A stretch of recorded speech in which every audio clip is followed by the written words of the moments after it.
In this video, I built Product Hunt in Bubble in a few hours, and this is how I did it. This is Product Hunt, a lively community app showcasing fresh product launches. And here's the version I built in Bubble. I'll be focusing on three main parts for this build: the layout and mobile responsiveness, simple OAuth login with Google and Twitter, and of course the Product Hunt data structure for its functionality. This includes the ability to submit a product, upvote, and comment when logged in. If you would like to follow along, you can install one of our 3 learning templates. Each template comes with the data types, custom fields, and dev data so you can focus on building.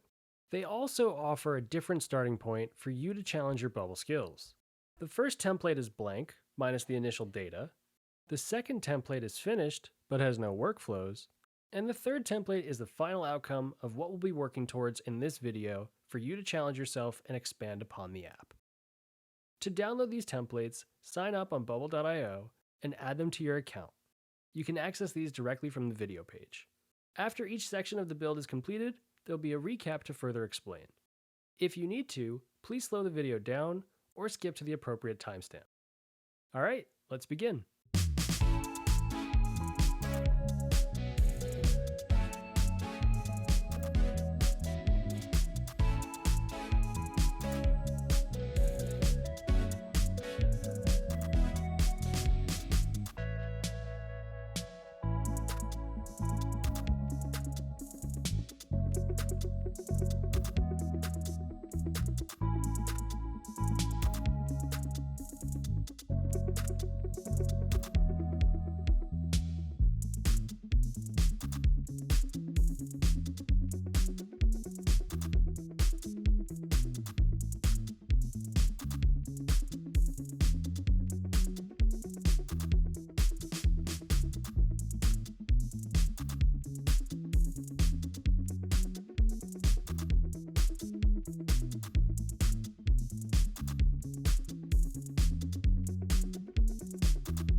With the navigation complete, we're going to review how it was made.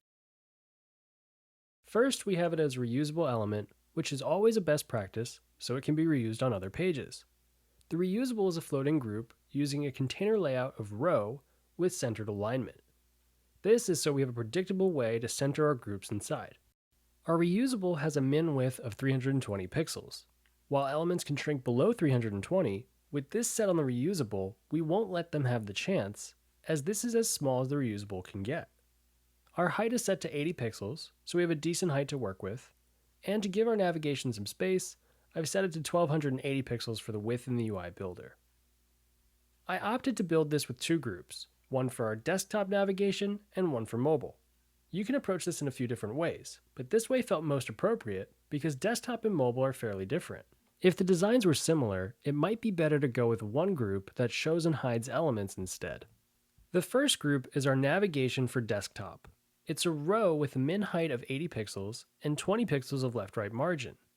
Beyond that, we have a conditional for it to hide when the current page width shrinks at 1120 pixels, so we can switch it to the mobile layout instead. This is due to the complexity of the groups inside, as there are many, so short of hiding all of them over time, Product Hunt prefers to go mobile faster. Another fun thing in the desktop group is with the search box element. Using conditionals, when it's focused, the max width of the parent group will conditionally change from 280 pixels to infinite. And since the search box element's max width can stretch infinitely, it will follow suit. So when that input is focused, the remaining group with our links will hide and collapse, allowing our search to stretch infinitely to the parent container, creating the full search box effect. We'll revisit our logged in and logged out groups later. For our mobile group, I used an align to parent container layout, as there isn't a ton of information that needs to be displayed here, and of the information that is here, it doesn't need to wrap. This group is only visible when our desktop is hidden at 1120 pixels, so if we drag the ruler, we can see the two swap. With our icon, logo, and sign in button in place, everything responds gracefully until it stops at the reusable's min width of 320 pixels. To make this design closer to Product Hunt, I had to go back and make the navbar itself infinite so it stretches while maintaining the 20 pixels of margin on both sides. And I also added in a light background color, so when we scroll down the page and it floats on top of everything, it will cover what is underneath. That's it for navigation. Next, we're going to build the index page and our product card.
Okay, so our index page has two parent elements, the navbar reusable and our main group. Since our navbar is a floating group, it lays on top of everything independent of the page, therefore our main group respects the height of the navbar by pushing 80 pixels, or the height of our navbar with its top margin. Importantly, this group will be able to stretch infinitely. This is necessary to make your page responsive, as this acts as our highest level container. Since it stretches infinitely, it means our first child group can utilize a set max width to contain our content so we can design as intended. For the content group, we're splitting it up side by side, one side to display products and one for the sidebar to show additional information. To achieve this, we make our main content group a row and add two column groups inside. Our parent group being a row allows for us to create side by side layouts, whereas our inner groups are columns so we can easily add content from top to bottom. My favorite way to set up sidebars is to define the sidebar width and stretch the other group to an infinite max width to fill in the rest. Both of these groups vertically stretch to their max heights, which go to the end of the parent group. And from here, I've added in placeholder repeating groups for our sidebar, each with their own type of content and data source for their corresponding data types, just how it is in Product Hunt. Then in a reusable element, we make the product card. While this doesn't have to be reusable since we're not using it in multiple places, I find it easier when there's a lot of information to display and workflows to trigger to have its own canvas. Here, we design the card to have a hover state in the Styles tab and a group for upvotes. Later on, we'll add in our content pop-up to show us more information about that particular product when you click it. That's it for our main container build. Next, we'll add in some dev data to display and address the index page responsiveness.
At this point in the build, I've added in the dev data that is already included in the learning templates attached to this video.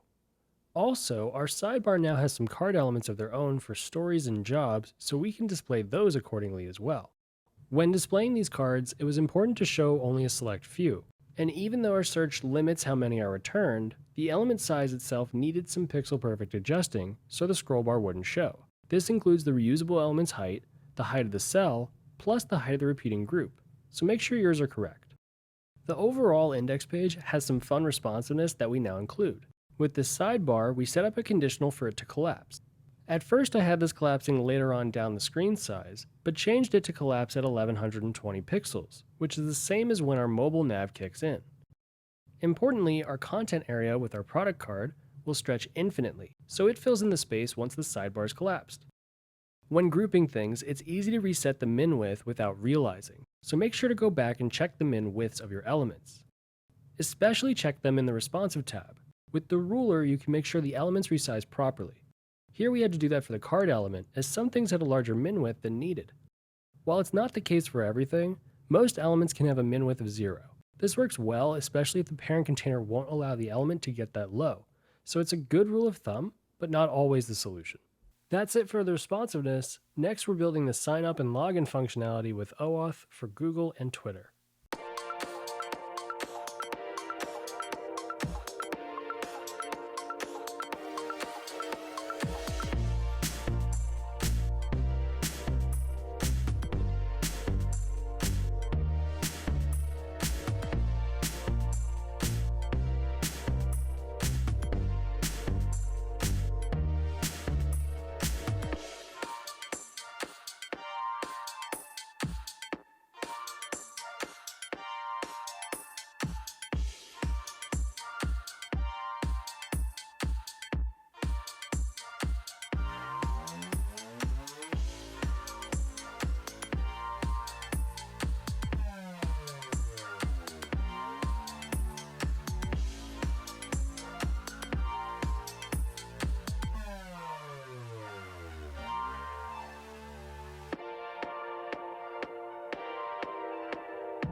This one's straightforward. With the addition of the sign up login pop-up, we're now able to build out a user interface for logging in.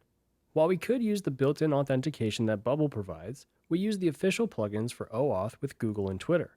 These platforms do change design over time, but the keys remain the same. Once you have your specific keys, you'll be able to authenticate users with social networks. The biggest thing to keep in mind is to make sure you set the correct redirect URIs, meaning make sure you include every domain available, including your development version domain, development version in debug mode, and live version, plus any other custom domains you may have added.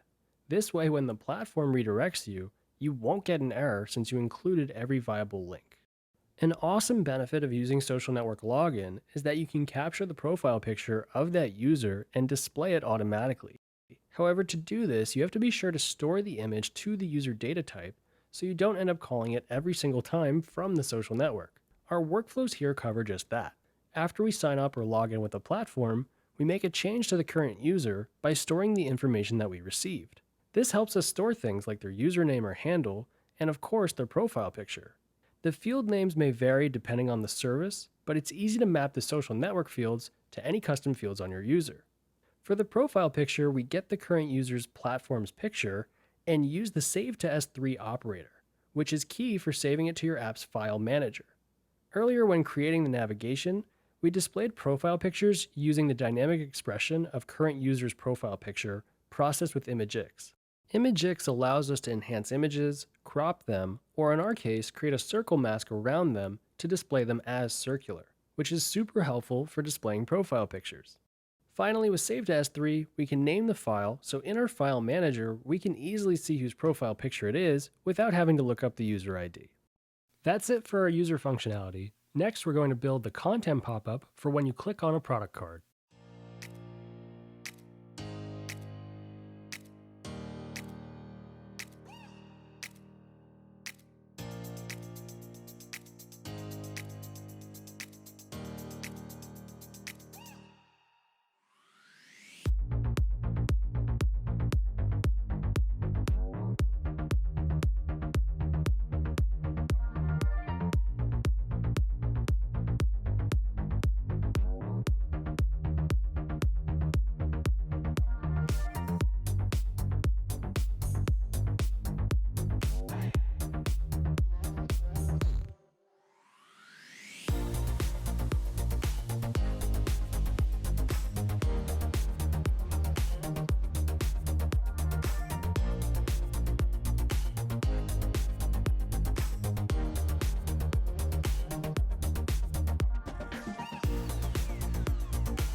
One of the standout features of Product Hunt is the Product Hunt pop-up.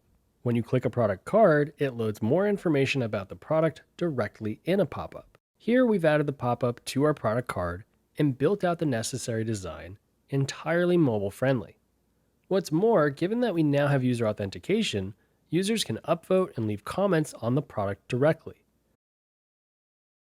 This content area was set up similarly to how our main index page was, with our main content group being a row, and defining the width of the sidebar and extending the other group to an infinite max width. The video itself points to the product's video ID, which is text, but also has a fallback in case there wasn't a video added. I've left the rest of this area blank for you to build out the way Product Hunt does, so challenge yourself to build it with our template to take this further. Finally, our pop-up is mobile friendly, as everything can shrink down to 0, and our hover group that we added to the card now shows our pop-up. Instead of displaying data from the button, the pop-up already knows what product to show because the data source is already set. This saves us a small amount of time when loading the product, but is really useful. Previewing this, we can see Product Hunt come together, as now we can sign up, view products, upvote them, and leave comments on them as the logged in user. That's it for our pop-up. Next, we have our final step in this build where we create the front-end form so users can upload products on the submit page.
For the final part of this build, we've made a portion of the front end submit page so users can upload their own products.